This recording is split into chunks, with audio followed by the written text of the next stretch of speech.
Hello, and welcome to Cry Havoc Wargaming, dedicated to bringing you the uncommon. For those of you who haven't met me, my name is Ron, and today we're going to be doing a review of the new 28mm MDF Junk by Sarissa. So let's get started.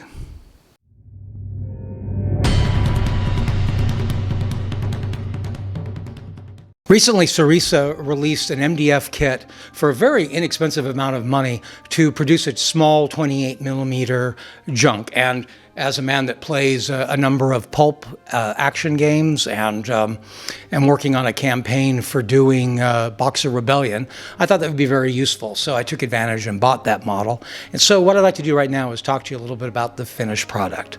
So let's go to the hobby table.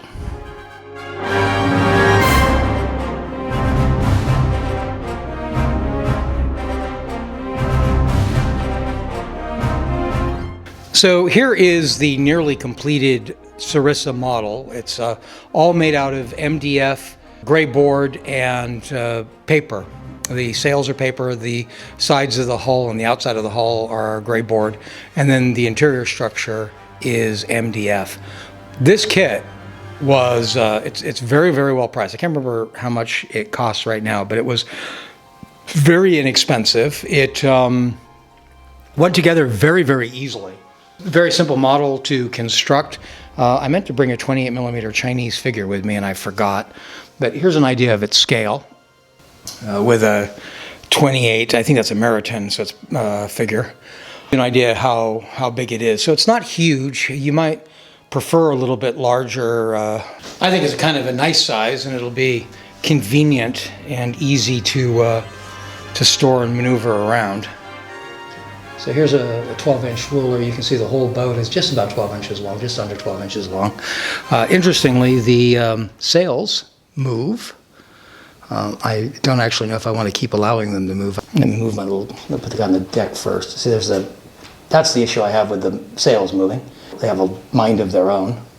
But there you go. This is what he looks like on the various decks. There he'd be steering. These all slide right off, which is part of what allows them to move. My mats aren't even glued in right now. And you can see I haven't painted it yet, but it should take paint relatively easy. So I'm just trying to decide right now what color to paint it. I'm going to leave the deck as it is. I may weather it a little bit and age it, but otherwise I'm going to leave the deck and the masts and the sails as they are.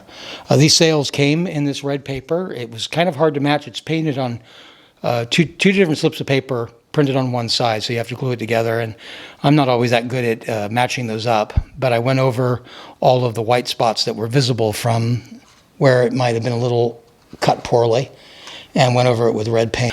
I have a few of the other Asian vessels they do as well, and I think it'll be very useful either in my pulp Asian harbor scene that I do with my war bases buildings, or there's a campaign I have that's all set, the China Station campaign. In fact, it's just been released as a book on its own right by Pulp Alley Games.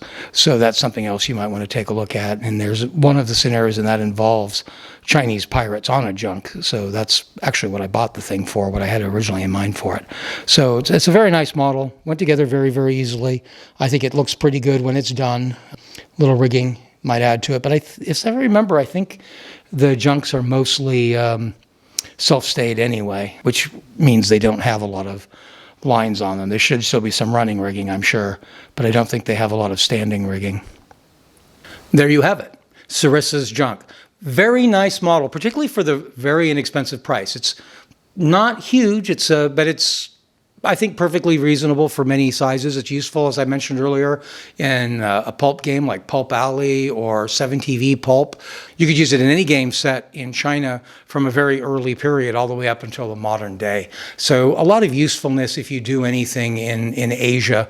I think this boat is a useful product, very, very good price, very good deal, and I think you'd be satisfied with it. If any of you have this kit yourself or have further questions, go ahead and put them in the comments down below. We also look to those comments for any ideas you might have for further content you'd like to see us bring to you here on Cry Havoc Wargaming. If you've enjoyed this video, please hit like, and if you'd like to continue to receive notifications regarding videos like this one, it may help you determine how to better spend your money or time in your wargaming hobby, then please hit subscribe. Until next time, cheers.